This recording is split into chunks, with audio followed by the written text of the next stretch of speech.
Passion fuels this industry and the fan base is its beating heart, but sometimes that energy spills over the ropes and turns toxic. It is absolute madness. We have seen lines crossed where spectators invade the squared circle, getting in the faces of talent in ways that are dangerous, disturbing, and definitely not in the script. From out-of-the-blue assaults at live events to chaos that WWE never intended to broadcast. This video uncovers the wildest times fans completely shattered the safety protocols and trust of WWE superstars. No gossip here, these are legitimate instances where the crowd itself became the threat. Smash that like button if you think security needs to step up their game so the wrestlers stay safe. Eddie Guerrero stands as one of the most cherished icons in pro wrestling lore. It wasn't just his skill, it was his soul. That makes the disrespect shown by certain individuals after his passing in November 2005 even more gut-wrenching. Right after we lost Eddie, tributes poured in from every single corner of the business. Indie circuits, including Combat Zone Wrestling, held 10 bell salutes and memorials to honor his legacy. For the boys in the back and the fans, these tributes were heavy. Eddie wasn't just a performer. He was family, but during one solemn moment, that respect was completely destroyed. While the locker room and the audience stood in silence, a spectator suddenly screamed vile, hateful garbage, purposely ruining the tribute. Those words pierced the arena, shifting the vibe from mourning to absolute shock. The talent in the ring looked paralyzed. This guy wasn't heckling a character. He was trash-talking a human being who had just died. Security dragged him out fast, but the damage was done. It was a painful reminder that even grief is not safe from disrespect, and that some people are willing to violate the most sacred boundaries of the culture. Sadly, that wasn't the only time Eddie found himself in a bad spot because of a fan. Rewind to May 2002. Eddie was competing in a ladder match on Monday Night Raw, one of the most high-risk environments in the game. You are already dealing with massive stakes in those matches. Gravity, steel, fatigue, and precision. But during this bout, an audience member crossed a line that could have ended Eddie's career or worse. As Latino Heat climbed the ladder totally exposed and focused, a guy reached out from ringside and grabbed the apparatus, trying to yank him down. For a heartbeat, disaster was staring them in the face. A fall from that height could have been catastrophic, but Eddie reacted with superhuman reflexes as the ladder tipped. Reading the situation instantly, he didn't panic. He adjusted midair, landed on his feet, and regained control. What followed was a masterclass in professionalism. He didn't blow up. He didn't start a riot.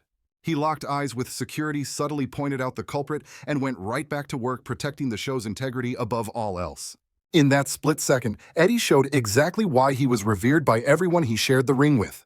Even when his safety was compromised, Eddie Guerrero remained a pro to the very end. Now, let's talk about Randy Orton. The Viper has spent most of his career playing one of the most volatile characters in WWE history. But in one bizarre incident, a fan tried to turn fiction into reality and learned very quickly why that was a terrible idea. During a live event, Orton had just secured a victory and climbed the turnbuckle for his signature pose, soaking in the crowd's reaction. It was standard operating procedure, a moment we have seen 1,000 times. But suddenly, things took a sharp, dangerous turn. Out of nowhere, a fan hopped the barricade, slid into the ring, and hit Orton with a low blow.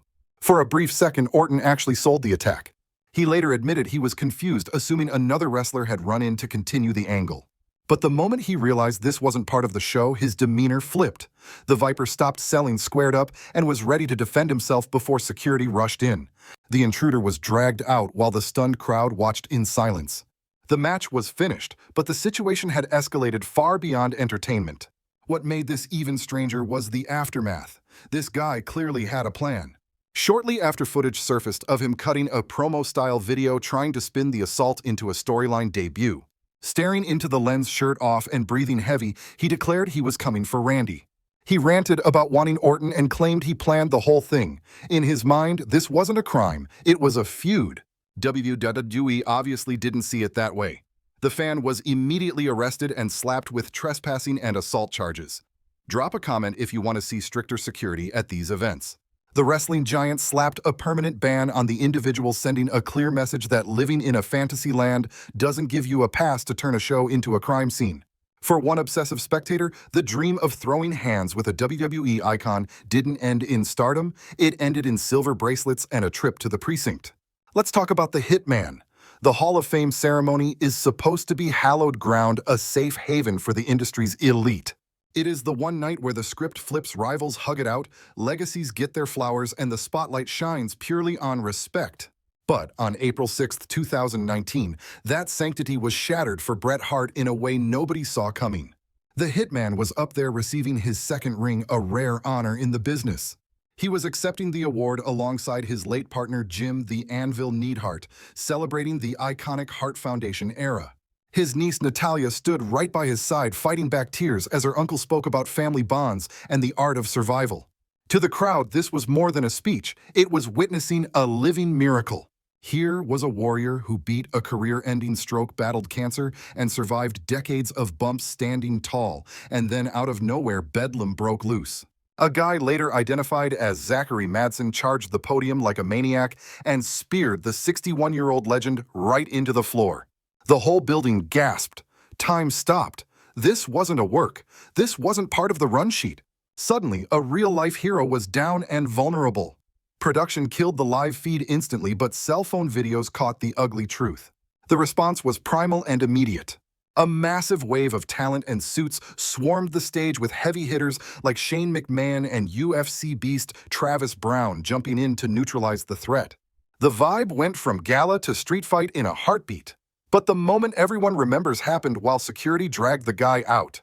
Cash Wheeler, then known as Dash Wilder, clocked the attacker with a solid right hook to the jaw, a move the internet cheered for. It wasn't about corporate policy. It was about brotherhood. Please go ahead and like the video so we can keep bringing you these untold stories from the ring. Despite the shock, the Hitman did exactly what he's done for years. He dusted himself off and got back on his feet to a deafening roar of support. He refused to let a lunatic steal his moment and insisted on finishing his remarks with absolute grace. That legendary grit carried him through one of the scariest unscripted incidents ever, while the intruder got slapped with assault charges.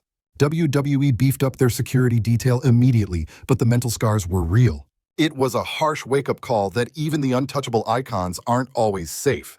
Crossing the barricade isn't just a crime against the performer, it disrespects the entire industry. Speaking of lines being crossed, let's look at CM Punk.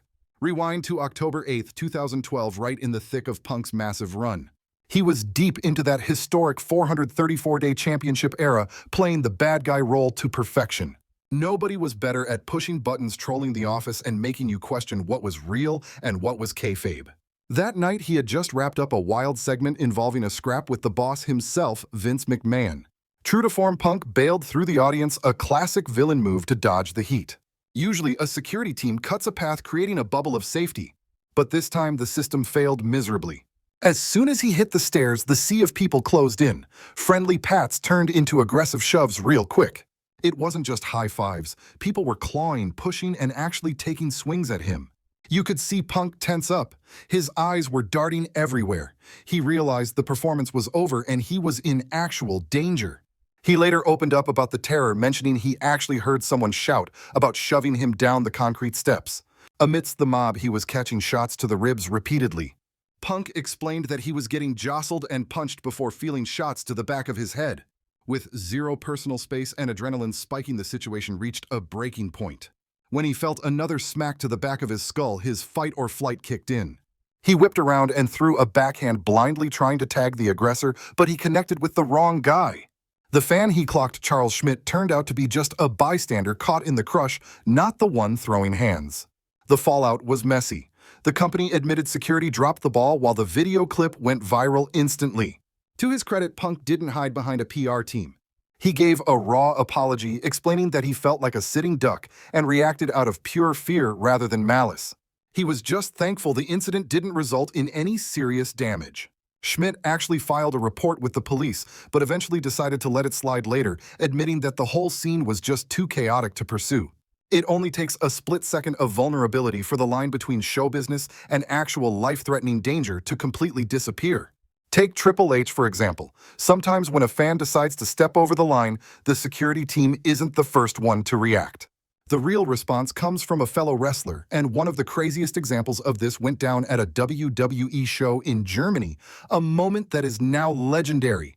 We are talking about a main event featuring two of the absolute biggest icons in the industry's history. It was Stone Cold Steve Austin versus Triple H, and this wasn't just your standard wrestling match. You had two tough veterans who knew the risks performing in front of a crowd that was rowdy, loud, and incredibly hyped. But as the fight went on, that excitement turned ugly when a fan suddenly hopped the barricade and charged straight at the ring without warning. For a heartbeat, nobody knew what was happening. Was this just a crazy superfan or someone looking to do real harm? That uncertainty is exactly why these moments are terrifying. The guy started moving toward Stone Cold, who was looking the other way and completely exposed. Before the security guards could even flinch, Triple H went into full protective mode and didn't hesitate for a second. He didn't wait for help. He snatched the intruder up, lifted him high, and slammed him down with a vicious suplex right on the canvas. You could hear the impact, and the entire audience just froze in shock. The message was loud and clear, but the game wasn't finished with him just yet. While the guy was down, Triple H started raining down legitimate blows, not fake stage punches, but real strikes designed to end the threat immediately. That's when security finally swarmed the ring to drag the guy out, but that short sequence said everything you needed to know. Years later, Stone Cold Steve Austin still praises Triple H for his quick instincts that night, so go ahead and hit that like button if you respect that kind of loyalty. Austin admitted that the whole thing could have turned tragic really fast if Triple H hadn't stepped in to stop something far worse from happening. There was no secret signal, just pure instinct and brotherhood. It wasn't about trying to look tough for the cameras. It was strictly about protection, following that unwritten code that holds the backstage culture together. The ring is their sanctuary and their office, so when an outsider violates that space, wrestlers don't stop to ask questions. They take action, especially the seasoned pros who know exactly how fast a situation can spiral out of control. Triple H's reaction became the stuff of legend because it perfectly captured that protective mentality. Fans call it the ultimate example of wrestlers policing their own turf, proving these aren't just characters, but trained fighters who have each other's backs. But things get even darker when fans cross the line, with the women twisting audience interaction into something creepy.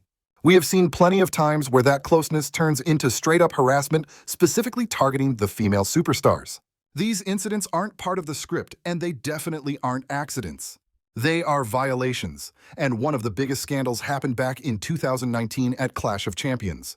It went down during an intense brawl between Sasha Banks and Becky Lynch. The fight spilled out into the crowd, and Sasha got tossed over the barricade, a spot meant to look wild but remain safe. But in that brief moment of vulnerability, a male fan in the audience decided to take advantage of her position. As Banks was trying to move past him, he reached out and grabbed her from behind, and the cameras caught the whole thing. The clip went viral on social media within hours, triggering a massive wave of anger from fans and the locker room alike.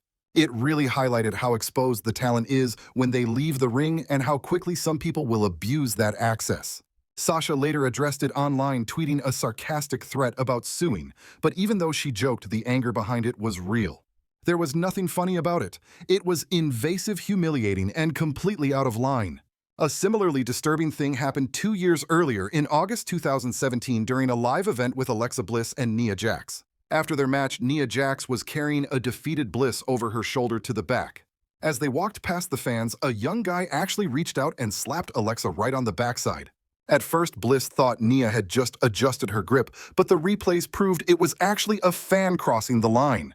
It was a spectator seizing a cheap opportunity, but what made this moment stand out was how the people around him reacted. The adults sitting nearby looked visibly disgusted and immediately started scolding the kid, letting him know that wasn't okay. It was one of those rare moments where the audience actually stepped up to condemn the bad behavior right then and there. These stories shine a light on a harsh truth.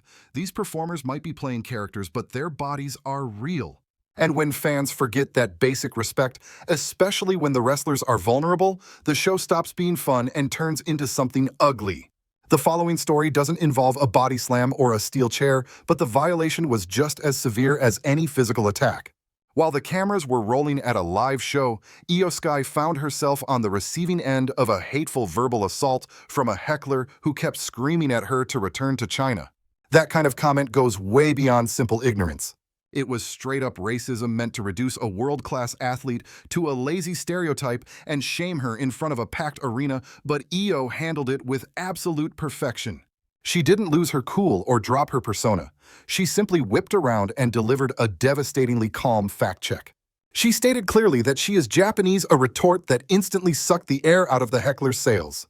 The audience absolutely lost it, roaring with laughter and applause, not just for the comeback, but for the sheer poise she showed. She didn't freeze up or get into a shouting match. She educated the guy and got right back to business, earning massive respect across social media. Then there is Rhea Ripley, proving that sometimes the scariest threats don't wear wrestling gear. For a lot of these performers, the real horror show starts when they leave the venue and head home. When the boundary between being a supporter and a stalker dissolves, you get nightmare scenarios like Rhea's, which plays out less like a celebrity encounter and more like the first act of a thriller. Ripley has been very vocal about the trauma. It all kicked off when her phone pinged with a motion alert from her home security system. Checking the feed, she was greeted by the sight of a stranger standing right at her front door, mashing the doorbell incessantly. It wasn't just that the woman wouldn't leave. It was her face. Ripley described a frozen, unblinking grin as she stared dead into the lens. Rhea said it looked like the villain from the horror movie Smile, a comparison that makes the whole thing 10 times creepier. Sadly, the situation escalated quickly. This stranger kept coming back, even swapping outfits in a bizarre attempt to go unnoticed, while she continued to haunt Ripley's property. The location of these visits adds a whole other layer of fear to the story. Rhea resides in a gated community designed specifically for privacy, so the fact that this intruder bypassed those barriers is terrifying. It begs the question, how long had she been lurking in the shadows? The creep factor peaked when Ripley wasn't even there. The stalker managed to slip a handwritten poem right under the front door. The note was full of delusional romantic metaphors claiming they were the sun and moon destined for each other, which was a massive red flag. This was way beyond fandom. It was a dangerous fixation, and Rhea admitted the reality of it shook her to her core. If she had been home to open that door, who knows how tragic the ending could have been. She summed up the heartbreak perfectly, saying she refuses to feel unsafe inside her own sanctuary. A home is supposed to be a fortress, but hers had been turned into a source of anxiety, prompting her to take a public stand. She told her story to draw a hard line. The characters they play on TV are not who they are 24/7. No amount of on-screen toughness or fame gives anyone the right to invade their personal lives. Underneath the leather and makeup, they are people who need boundaries. When people cross that line, they aren't just being annoying, they are stripping away the basic human right of feeling secure in your own bed. Now, let's talk about Sonya Deville, because her story shifts from unsettling to straight-up life-threatening. We aren't talking about a rowdy fan jumping the guardrail here. This was a calculated, premeditated felony that came dangerously close to being a homicide headline. Sonya Deville was the target, and her ordeal is the ultimate warning of what happens when obsession turns lethal. Back in August of 2020, a man named Philip Thomas drove all the way from South Carolina to Florida with one twisted mission to get to Sonya. He had been cyberstalking her for years, piecing together her life through social media crumbs and public appearances. If you appreciate us shedding light on these serious stories, please hit that like button to support the channel and comment below if you think security needs to be tighter for these stars. Upon reaching Deville's residence, Thomas sliced through the patio screen and just sat there. He waited in the dark for 3 to 4 hours, watching and listening like a predator before making his move. Inside, Sonya, going by her real name Daria, was asleep, along with her best friend and fellow superstar Mandy Rose. They were completely oblivious to the fact that a man was lurking just feet away while they rested. At exactly 2:43 a.m., thinking the coast was clear, Thomas slid open the glass door to enter, but luck was on their side. The security system screamed to life, waking Deville, who spotted a silhouette and instantly realized this wasn't a drill. She didn't freeze. She made a split-second choice that likely saved both their lives. She grabbed Mandy, they bolted out a side exit, jumped into a car, and dialed 911 immediately, but the police discovery later proved just how close a call it really was.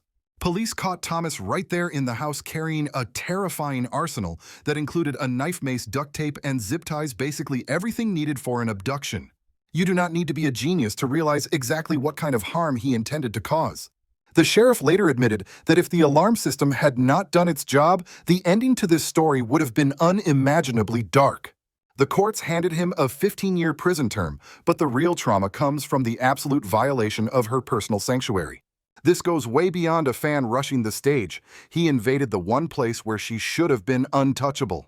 His fixation wasn't just on the wrestling star Sonya Deville, but on Daria